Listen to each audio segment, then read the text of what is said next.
ಕರ್ನಾಟಕ ರಾಜ್ಯ ರೈತ ಸಂಘ ಕೆ.ಎಸ್. ಪುಟ್ಟಣ್ಣಯ್ಯ ಬಣದಿಂದ ದಿನಾಂಕ 16/6/2026 ಚಿಕ್ಕಬಳ್ಳಾಪುರದಲ್ಲಿ ಬೃಹತ್ ಹೋರಾಟವನ್ನು ಹಮ್ಮಿಕೊಳ್ಳಲಾಗಿದೆ.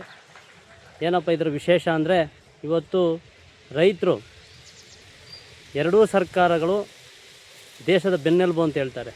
ಆದರೆ ರೈತರನ್ನು ಇವತ್ತು ಅರ್ಧ ಗಂಟೆಗೆ ಒಬ್ಬ ಭಾರತ ದೇಶದಲ್ಲಿ ರೈತ ಆತ್ಮಹತ್ಯೆ ಆಗ್ತಾಯಿದ್ದಾನೆ. ಕಾರಣ ಸರ್ಕಾರಗಳ ನಿಲುವುಗಳಿಂದ. ಇವತ್ತು ಗ್ರಾಮಾಂತರ ಪ್ರದೇಶಗಳಲ್ಲಿ ಭೂಮಿ ದುರಸ್ತಿ ಮಾಡದೆ ಎಷ್ಟೋ ಜನ ಕಿರುಕುಳ ಅನುಭವಿಸ್ತಾ ಇದ್ದಾರೆ. ಅರಣ್ಯಾಧಿಕಾರಿಗಳು ಬಂದು ಸುಮ್ಮನೆ ಕಿರುಕುಳ ಕೊಡ್ತಾ ಇದ್ದಾರೆ. ಒಂದು ಕಡೆ ದಿನೇ ದಿನೇ ರಸಗೊಬ್ಬರಗಳ ಬೆಲೆ ಹೆಚ್ಚಾಗ್ತಾ ಇದೆ. ಆದರೂ ಕೂಡ ರೈತ ಕೃಷಿ ಮಾಡೋದನ್ನು ಬಿಟ್ಟಿಲ್ಲ. ಈ ಕಷ್ಟದಲ್ಲಿ ಇವತ್ತು ಸರ್ಕಾರಗಳು ಯಾವುದೇ ರೀತಿಯಾಗಿ, ರಾಜ್ಯ ಸರ್ಕಾರ ಆಗಿರ್ಬೋದು ಅಥವಾ ಕೇಂದ್ರ ಸರ್ಕಾರ ಆಗಿರ್ಬೋದು, ಯಾವುದೇ ಥರ ಸಪೋರ್ಟ್ಗೆ ನಿಂತಿಲ್ಲ. ಯಾಕೆಂದರೆ ಇವತ್ತು ದೇಶದಲ್ಲಿ 60-70% ಕೃಷಿಯನ್ನು ಅವಲಂಬಿಸಿ ಜೀವನ ಮಾಡ್ತಾರಂಥ ಭಾರತ ದೇಶದ ರೈತರು ಇವತ್ತು ಕಂಗಾಲಾಗಿ ಕೂತಿದ್ದಾರೆ. ಈ ಬೆಲೆಗಳು ಹೆಚ್ಚಾಗಿದೆ. ನಾವು ಬೆಳೆದಂಥ ಬೆಳೆಗೆ ವೈಜ್ಞಾನಿಕ ಬೆಲೆ ಇಲ್ಲ. ಹಾಗಾಗಿ ಇವತ್ತು ಚಿಕ್ಕಬಳ್ಳಾಪುರದಲ್ಲಿ ಒಂದು ಸಮಸ್ಯೆ ಅಲ್ಲ, ಇವತ್ತು ಅಂಗಡಿ ಮಾಲೀಕರಿಂದ ಕಿರುಕುಳ ಆಗ್ತಾಯಿದೆ. ನಮಗೆ ಬೇಕಾದಂಥ ರಸಗೊಬ್ಬರ ಸಿಗ್ತಾಯಿಲ್ಲ. ಒಂದು ಕಡೆ ಅರಣ್ಯಾಧಿಕಾರಿಗಳಿಂದ ಬಹಳ ಕಿರುಕುಳ ಕೊಡ್ತಾ ಇದ್ದಾರೆ. ಇಂಥ ಜ್ವಲಂತ ಸಮಸ್ಯೆಗಳ ಬಗ್ಗೆ ಚಿಕ್ಕಬಳ್ಳಾಪುರದಲ್ಲಿ ಎಲ್ಲ ಪ್ರಗತಿಪರ ಹೋರಾಟಗಾರರು, ರೈತ ಸಂಘ ಕಾರ್ಯಕರ್ತರು, ರೈತ ಸಂಘ ಜಿಲ್ಲಾ ಹಾಗೂ ತಾಲೂಕು ಪದಾಧಿಕಾರಿಗಳು ಒಟ್ಟಾಗಿ ಒಂದು ಬೃಹತ್ ಪ್ರತಿಭಟನೆಯನ್ನು ಹಮ್ಮಿಕೊಳ್ಳಲಾಗಿದೆ. ಈ ಕಾರ್ಯಕ್ರಮಕ್ಕೆ ರೈತರಾಗ್ಬೋದು, ವಿದ್ಯಾರ್ಥಿಗಳಾಗಿರ್ಬೋದು, ಪ್ರಗತಿಪರ ಹೋರಾಟಗಾರರಾಗಿರ್ಬೋದು ಹೆಚ್ಚಿನ ಸಂಖ್ಯೆಯಲ್ಲಿ ಭಾಗವಹಿಸಿ ಈ ಹೋರಾಟವನ್ನು ಯಶಸ್ವಿಗೊಳಿಸಬೇಕಂತೇಳಿ ವಿನಂತಿ ಮಾಡ್ತಾಯಿದ್ದೀನಿ. ಈ ಹೋರಾಟವನ್ನು ಶಿಡ್ಲಘಟ್ಟ ಕ್ರಾಸ್, ಚಿಕ್ಕಬಳ್ಳಾಪುರದಲ್ಲಿ ಶಿಡ್ಲಘಟ್ಟ ಕ್ರಾಸಿಂದ ಮೆರವಣಿಗೆ ಮುಖಾಂತರ ತಾಲೂಕು ಕಚೇರಿ ಮುತ್ತಿಗೆ ಹಾಕ್ತಾಯಿದ್ದೀವಿ. ಈ ಕಾರ್ಯಕ್ರಮಕ್ಕೆ ಎಲ್ಲ ವಿಶೇಷವಾಗಿ ಪ್ರಗತಿಪರ ಹೋರಾಟಗಾರರು, ಆಮೇಲೆ ಪತ್ರಿಕಾ ಮಾಧ್ಯಮದ ಸ್ನೇಹಿತರು, ದೃಶ್ಯ ಮಾಧ್ಯಮದ ಸ್ನೇಹಿತರು ಭಾಗವಹಿಸಬೇಕಾಗಿ ತಮ್ಮಲ್ಲಿ ವಿನಂತಿ ಮಾಡ್ತಾಯಿದ್ದೀನಿ. ಇವತ್ತು ನಾವು ರಾಜ್ಯ ಸರ್ಕಾರ ರೈತರಿಗೆ ಒಂದು ವಿಷಕಾರಿಕವಾದಂಥ ಒಂದು ನೀರನ್ನು ಕೊಟ್ಟಿದ್ದಾರೆ. HN ವ್ಯಾಲ್ಯೂ ಯೋಜನೆಯ ನೀರು. ಅದು ಇವತ್ತು ಬೆಳೆಗಳಿಗೆ ವಿಷ ಆಗ್ತಾಯಿದೆ, ಒಂದು ಕಡೆ ನಾವು ತಿಂದರೂ ವಿಷ ಆಗ್ತಾಯಿದೆ. ಹಾಗಾಗಿ 3ನೇ ಹಂತದ ಶುದ್ಧೀಕರಣ ಆಗಬೇಕು. ಒಂದು ಕಡೆ ನಮಗೆ ಎತ್ತಿನ ಹೊಳೆ ಕೊಡ್ತೀವಿ ಅಂತೇಳಿ ಸರ್ಕಾರಗಳು ಈಗಾಗಲೇ 4-5 ಸರ್ಕಾರಗಳಾಯಿತು. ಇದುವರೆಗೂ ನಮಗೆ ಎತ್ತಿನ ಹೊಳೆ ನೀರನ್ನು ನೋಡೋಕ್ಕಾಗಲಿಲ್ಲ. ಆದರೂ ಕೂಡ ಭರವಸೆಯಲ್ಲೇ ಇವತ್ತು ರೈತರು ಜೀವನ ಮಾಡ್ತಾಯಿದ್ದಾರೆ. ಇದು ಬರೀ ಅಧಿಕಾರಿಗಳ ಜೋಪು, ರಾಜಕಾರಣಿಗಳ ಜೋಪು ತುಂಬ್ತಾ ಇದೆ ಬಿಟ್ಟರೆ ಎತ್ತಿನ ಹೊಳೆ ಇದುವರೆಗೂ ನಾವು ನೋಡೋಕ್ಕಾಗಲಿಲ್ಲ.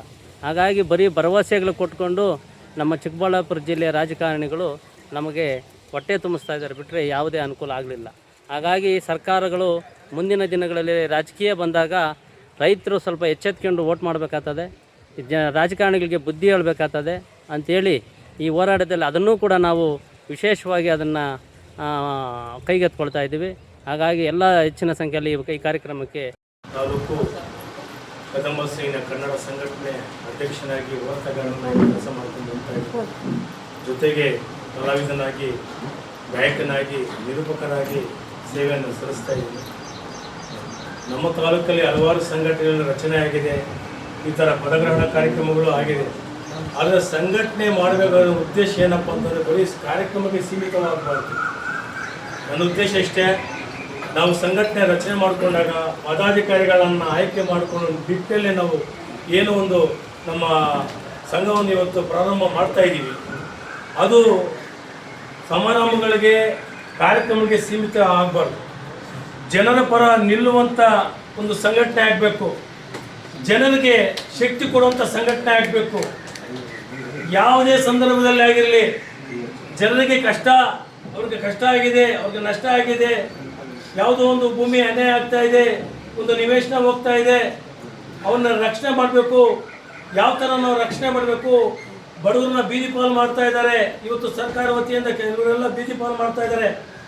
ನಿವೇಶನ ಕೊಟ್ಟು ಹಕ್ಕುಪತ್ರಗಳು ರೆಡಿ ಆದರೂ ಸಹ ಕೊಡ್ತಾ ಇಲ್ಲ. ಇವಾಗ ಆ ಒಂದು ಬಡವರ ಪರಿಸ್ಥಿತಿ ನಿರ್ಮಾಣವಾಗಿದೆ. ಅಂಥವ್ರಿಗೆ ನ್ಯಾಯ ಒದಗಿಸಬೇಕಾದ್ರೆ ನಮ್ಮ ಸಂಘಟನೆಗಳು ನೇರವಾಗಿ ಗಟ್ಟುಮುಟ್ಟಾಗಿ ನಿಂತ್ಕೊಂಡು ಜನರ ಪರವಾಗಿ ಕೆಲಸ ಮಾಡುವಂಥ ಸಂಘಟನೆ ಆಗಬೇಕು. ಆವಾಗಲೇ ಆ ಸಂಘಟನೆಗೆ ಒಂದು ಶಕ್ತಿ, ಒಂದು ಸಾಮರ್ಥ್ಯ, ಒಂದು ಬಲ ಬರೋದು. ಕೆಲವರೆಲ್ಲ ಸುಮ್ಮನೆ ವೇದಿಕೆಗಳು ಹಾಕ್ಕೊಂಡು ಮಾಡಿಬಿಟ್ಟು ಕಾರ್ಯಕ್ರಮ ಮಾಡಿ ಅವ್ರ ಹತ್ರ ಇವ್ರ ಹತ್ರ ಸ್ಪಾನ್ಸರ್ ತಗೊಂಡು ಕಾರ್ಯಕ್ರಮ ಮಾಡೋದೆಲ್ಲ ಮುಖ್ಯ. ನಮಗೆ ಜನರ ಪರವಾಗಿ ನಾವು ಕೆಲಸ ಮಾಡಿದಾಗ, ಜನರ ಪರವಾಗಿ ನಾವು ನಿಂತ್ಕೊಂಡು ನಾವು ಹೋರಾಟ ಮಾಡಿದಾಗ ಆ ನಮ್ಮ ಸಂಘಟನೆಗೆ ಒಂದು ಅರ್ಥ ಇರ್ತದೆ, ಒಂದು ಬೆಲೆ ಇರ್ತದೆ. ಆ ಒಂದು ನಿಟ್ಟಿನಲ್ಲಿ ನಾನು ಒಂದು ಇದು ಕ್ಯೂ ಮಾತಾಡಬೇಕಂತ ಅನಿಸಿತ್ತು. ಹಾಗಾಗಿ ಸಂಘಟನೆ, ಪ್ರತಿಯೊಂದು ಸಂಘಟನೆ ಅದರದಂಥ ಒಂದು ನಿಲುವು, ಬದ್ಧತೆ, ಶಿಸ್ತು, ನಿಯಮಗಳು ಇರ್ತವೆ. ಅದನ್ನೇ ಪಾಲನೆ ಮಾಡಿಕೊಂಡು ನಾವು ಮುಂದೆ ಹೋದಾಗ ಮಾತ್ರ ಆ ಸಂಘಟನೆ ಮುಂದೆ ಬರೋದಕ್ಕೆ ಸಾಧ್ಯವಾಗುತ್ತಂತ ಎರಡು ಮಾತುಗಳನ್ನು ಆ ವೇದಿಕೆ ಉದ್ದೇಶಿಸಿ ಮಾಡೋಕ್ಕೆ ಅವಕಾಶ ಮಾಡಿಕೊಂಡು ತಮ್ಮೆಲ್ಲರೂ ನಾವು ಜೈ ಹಿಂದ್, ಜೈ ಅಂಬೇಡ್ಕರ್, ಜೈ. ಶಿಡ್ಲಘಟ್ಟ. ನನ್ನ ಹೆಸರು ಶ್ರೀನಿವಾಸ ವಿಶ್ವಕರ್ಮ ಅಂತ. ನಾನು ಕಲಾವಿದ ಮತ್ತು ಕಿರುಚಿತ್ರಗಳನ್ನು ತಯಾರು ಮಾಡ್ತಾ ಇದ್ದೀನಿ. ಚಲನಚಿತ್ರಗಳನ್ನು ರಚನೆ ಮಾಡಿದ್ದೀನಿ, ಕಿರುಚಿತ್ರಗಳನ್ನು ಮಾಡಿದ್ದೇನೆ. ಈ ದಿನ ಈ ಒಂದು ಕಾರ್ಯಕ್ರಮಕ್ಕೆ ನಾನು ಇಲ್ಲಿ ಬಂದು ಸೇರಿದ್ದು ಒಂದು ಸುಸಮಯ ಅಂತ ಕಾಣುತ್ತೆ. ನಾವು ಎಲ್ಗೋ ಹೋಗಬೇಕು ಅಂತ ಕೇಳಿದ್ರು ಏನೋ ಆಗಾಯ್ತು ನನಗೆ ಈ ಒಂದು ಅದೃಷ್ಟ ಎಳ್ಕೊಂಬಂದಿದೆ ನೋಡಿ. ನಮ್ಮ ಮುನ್ರಾಜ್ ಅವರ ಇಲ್ಲಪ್ಪ ಟೈಮಾಗಿ ಇಲ್ಲೊಂದು ಕಾರ್ಯಕ್ರಮ ಇದೆ ಬನ್ನಿ ಅಂತ ಕರ್ಕೊಂಡು ಇದು ನಮ್ಗೆ ಒಳ್ಳೆ ಸುಸಮಯ.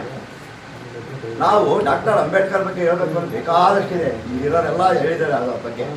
ಆದರೆ ನಾವು ಈ ಸಂಘಟನೆಯಲ್ಲಿ ನಾವಿವತ್ತೆಲ್ಲ ಒಂದು ಜೀವನ ಮಾಡಿ ಬಂದು ಕಾರ್ಯಗತವಾಗಿ ಕಾರ್ಯಕ್ರಮಗಳು ನಡೀತಾ ಇದ್ದಾವೆ ಅಂತಂದರೆ ಅಂಬೇಡ್ಕರ್ ಮಾಡಿರ್ತಕ್ಕಂಥ ಒಂದು ಸಂವಿಧಾನದಿಂದ ನಾವಿದನ್ನು ಎಲ್ಲರೂ ಧೈರ್ಯವಾಗಿರ್ತೀವಿ. ಬಡವ ಬಲ್ಲಿದ ಯಾವ ಭೇದ ಇದ್ದ ಓಡಾಡ್ತಾ ಇದ್ದೀವಿ ಇವಾಗ.